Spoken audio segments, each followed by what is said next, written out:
Et puis on en vient à cette journée du 29 novembre, journée importante dans l'histoire des territoires palestiniens. C'est cette journée, cette date que les Nations Unies ont retenue. Et c'était un 29 novembre justement que l'ONU avait adopté une résolution qui prévoyait le partage des territoires entre territoires palestiniens et l'État hébreu. C'est l'objet de notre échange. David Delos, bonjour David, merci Bonjour bien. d'être là. On indique aussi qu'Israël est sur la sellette en ce moment. Un comité des Nations Unies a réclamé une commission d'enquête à l'État hébreu qui est accusé de torture dans le cadre du conflit. Il y a donc cet appel des Nations Unies qui vient résonner avec cette date importante aussi du 29. Absolument, et on le connaît assez peu, mais ce comité contre la torture, c'est un organe on ne peut plus officiel de la grande machinerie onusienne. Il est composé de 10 experts indépendants de toute nationalité. En ce moment, le président est mexicain, les vice-présidents sont marocains et japonais, il y a un Danois, un Chinois, un Russe même. Ils sont présentés comme des experts de haute moralité, reconnus pour leurs compétences dans le domaine des droits de l'homme, et ils sont chargés de surveiller l'application de la très officielle Convention contre la torture. Alors si je fais ce grand préalable, c'est pour souligner l'importance de la démarche qui a poussé ce comité à réclamer à Israël la mise en place d'une commission d'enquête ad hoc, indépendante, impartiale et efficace pour enquêter sur des allégations de torture et de mauvais traitements qui auraient été commis pendant le conflit qui est en cours actuellement à Gaza. Le comité prend toutes ses précautions pour argumenter sa demande.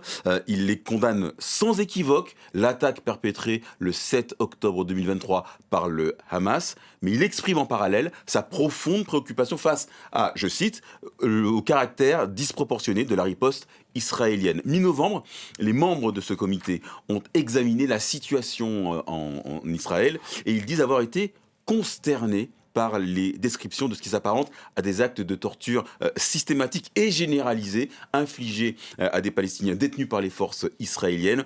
Ils s'appuient sur des rapports de divers organes des Nations Unies et d'organisations non gouvernementales qui font état de passage à tabac sévère, de chocs électriques, de privation de nourriture ou encore de simulacres de noyade. Des accusations, David, qui s'ajoutent à une longue liste de mises en cause d'Israël, et l'État hébreu continue de réfuter commettre un génocide. Absolument, et pourtant ce mot a encore une fois été utilisé il y a tout juste quelques heures par Amnesty International. Dans un rapport publié hier, l'ONG de défense des droits de l'homme a affirmé que le génocide des Palestiniens commis par Israël se poursuit sans relâche malgré le cessez-le-feu censé être en vigueur depuis le 10 octobre dernier. D'après Amnesty, Israël restreint sévèrement les moyens de subsistance de base des Gazaouis. L'organisation s'appuie sur de nombreux témoignages d'habitants de Gaza et sur plusieurs études internationales dont certaines émanent des Nations Unies.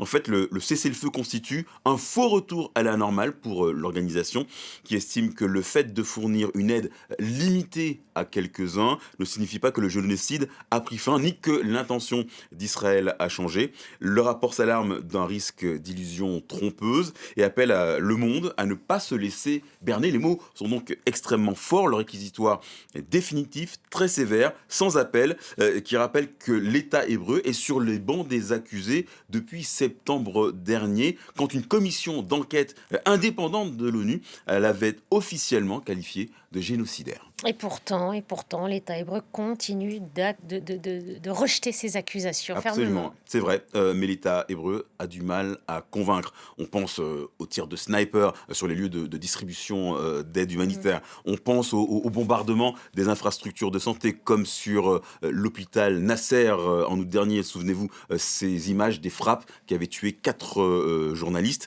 On se souvient aussi du verrouillage de Rafah, point de passage de l'aide humanitaire, qui laissait passer au compte-gouttes les camions consacrés à l'aide humanitaire. Et puis il y a ces images terribles de l'exécution, il n'y a pas d'autre mot, de 2 combattants du Hamas désarmés sur le point de se rendre. Alors là, on n'est plus à Gaza, on est en Cisjordanie occupée, mais la séquence ne laisse pas de doute sur ce qui s'est passé. Tout porte à croire qu'il s'agit bien d'une exécution sommaire à bout portant et pas simplement d'un incident, comme le dit l'armée israélienne, qui indique avoir lancé une enquête. Des faits même pas condamnés par le gouvernement. Le ministre israélien de la sécurité nationale, Itamar Ben-Gvir, a même jugé que les soldats de Tsahal ont agi exactement comme on l'attendait. Les terroristes doivent mourir. C'est ce qu'a écrit cette figure de l'extrême droite israélienne. Un jusqu'au-boutisme assumé qui va sans doute apporter de l'eau au moulin de ceux qui célèbrent aujourd'hui cette journée internationale de solidarité avec le peuple palestinien que vous avez évoqué, en faisant oublier que le Hamas, lui aussi, s'est livré au pire des exactions. N'oubliez pas qu'il a procédé à des exécutions publiques de soi-disant collaborateurs de l'État hébreu. On se demande qui pourrait et comment arrêter l'escalade de l'horreur. Merci beaucoup, David.